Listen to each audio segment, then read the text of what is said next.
Bom dia, galerinha, tudo bem com vocês? Estamos começando esse primeiro encontro virtual aqui no intuito de fazer um resumo, né, do que nós estudamos no primeiro bimestre e até o presente momento do segundo bimestre, a fim de fazer uma revisão, né, que auxilie vocês no simulado que vocês vão realizar essa semana, beleza?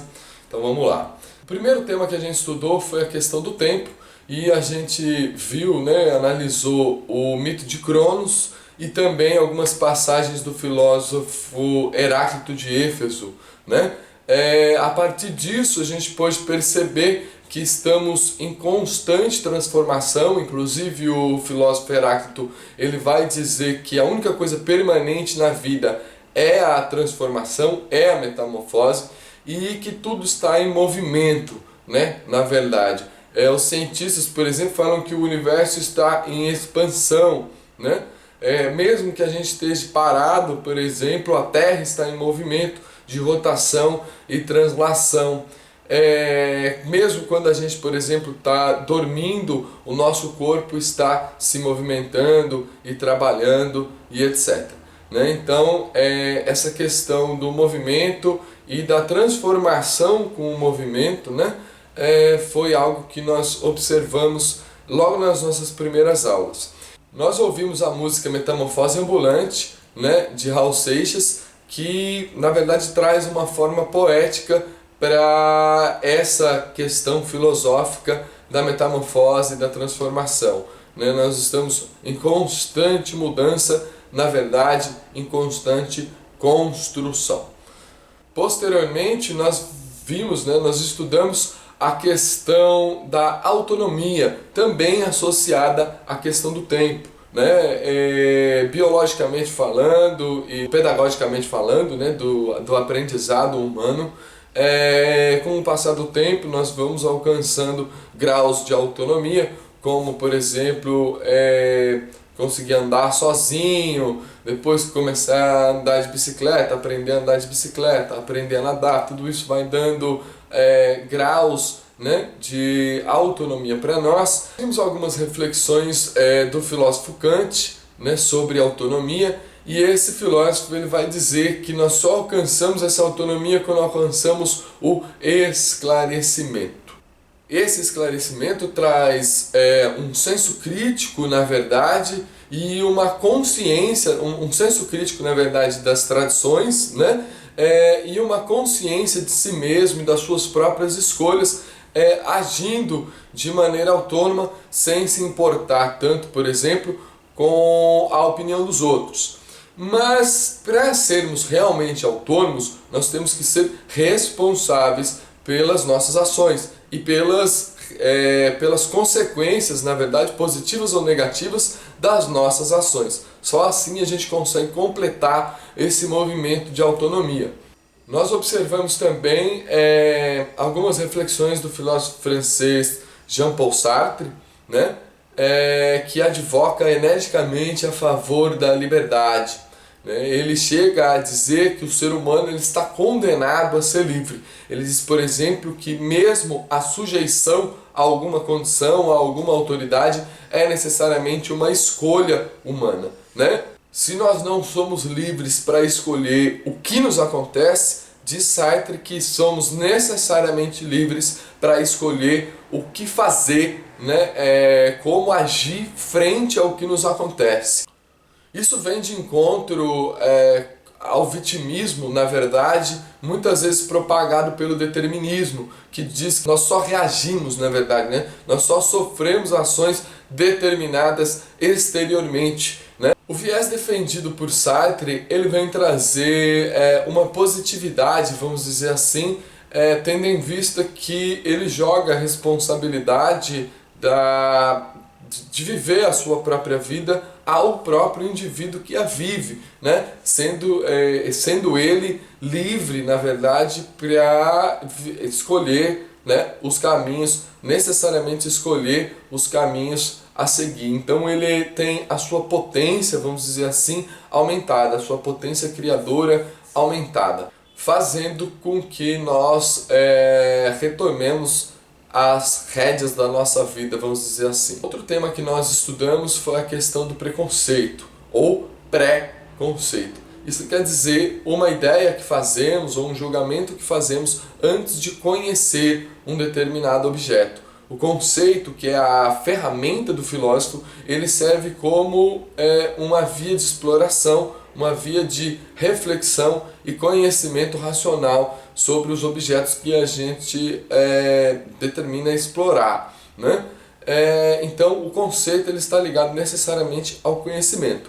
Pré-conceito, né? Então, reiterando, né? É uma ideia que fazemos, um julgamento que fazemos antes de realmente conhecermos o objeto que estamos julgando.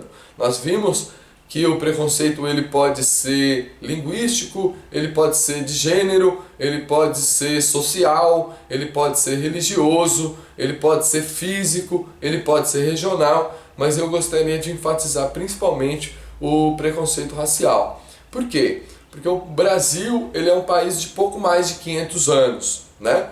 E desses 500 anos, 400 deles praticamente foram vividos sob regime escravista, na verdade com escravização, de africanos e afrodescendentes. Isso gerou um estigma, na verdade, sobre a população negra, sobre a população preta no nosso país. Van Hagen, por exemplo, num concurso promovido pelo governo brasileiro, né, durante o século XIX, ele escreve o modelo de como se deve ser contada a história do Brasil. E ali ele diz que o modelo que deve ser contado de nossa memória, de nossa história, é justamente que aqui as três raças convivem harmoniosamente. E isso dá origem a um mito de democracia racial vigente até hoje no Brasil, que é um país, na verdade, muitas vezes preconceituoso, mas que geralmente não aceita esse preconceito, né? Por mais que as suas ações muitas vezes mostrem a prática de um preconceito, o brasileiro ele teima em dizer que ele não é preconceituoso, e ao fazer isso ele busca tapar o sol com a peneira e acaba não desconstruindo esse preconceito.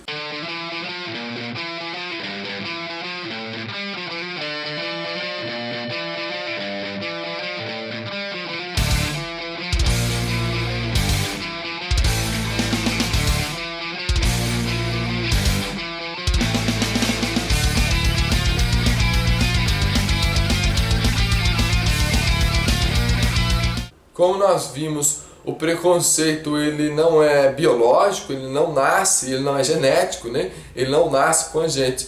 Como diz Nelson Mandela, nós não nascemos preconceituosos, nós nos tornamos preconceituosos. Nós somos educados com certos preconceitos. E se somos educados desse modo, podemos desconstruir essa ideia, na verdade, em vias de construir um mundo mais justo e igualitário. A gente pode ver essa desigualdade, esse desequilíbrio, quando a gente vai refletir sobre, por exemplo, a presença de negros na universidade pública brasileira, ou, por exemplo, na presença de negros na própria vida política do país. A mesma coisa, eu acredito, pode ser aplicado às mulheres. A gente observa, né, por mais que a gente fale que nós não somos racistas, nós observamos esse desequilíbrio, né, nas próprias instituições públicas, nos grandes cargos de poder e etc. Um tema que nós não abordamos com tanta profundidade em sala de aula, mas que eu gostaria de comentar aqui, é um capítulo que vai refletir sobre a escola, sobre a instituição escolar e sobre a sua função. A instituição escolar básica, sobretudo, ela nasce como uma forma, por exemplo, de criar uma herança, criar e comunicar, né, na verdade, uma herança cultural de um determinado país, de um determinado estado, isso na função, na finalidade de criar uma unidade, de fortalecer, na verdade, a união e a identidade nacional. Paulo Freire, um importante pedagogo brasileiro, bastante estudado tanto aqui no Brasil como no mundo afora, ele se posiciona, por exemplo, contra o que ele chama de educação bancária, que seria uma educação depositária de conhecimentos, de conteúdos, pura e simplesmente. Ao contrário, nossas aulas nós visamos alcançar, na verdade, problemas palpáveis da nossa vida, da vida dos discentes, dos alunos. Isso cria uma educação diferenciada que vai trabalhar, na verdade, a independência e a autonomia do aluno. E vai dar as bases mínimas, por exemplo, dos saberes, né, do conhecimento. E como lembra o filósofo francês Michel Foucault, conhecimento é poder, né? O saber ele determina, ele acaba engendrando também certa forma de poder. Nós podemos observar isso, por exemplo, no discurso médico utilizado no século XIX, tanto para criar a ideia de eugenia, de uma raça superior, baseada em características biológicas, e também da patologização, ou seja, do entendimento como doença mental do homossexualismo. Né? Também foi um termo, homossexualismo, por exemplo, é um termo da medicina para marcar uma patologia, um distúrbio mental que faria nos relacionarmos com pessoas do mesmo sexo. O que eu quis dizer com isso? Que na verdade, quando conhecemos, né, as coisas, mais profundamente as coisas, nós detemos um certo poder, né, na verdade. E esse saber, no caso que eu citei como exemplo, o saber médico, ele muitas vezes é utilizado para legitimar posturas de poder, né? De, como é que chama? De dominação e poder. Cujo exemplo, um dos maiores exemplos e dos mais catastróficos exemplos, na verdade, sobre a eugenia, né? A questão da Shoah, né? Ou o Holocausto judeu feito pelo regime nazista. Bem, é isso aí. Essa foi uma pequena e breve revisão. Eu espero que tenha sido útil para vocês.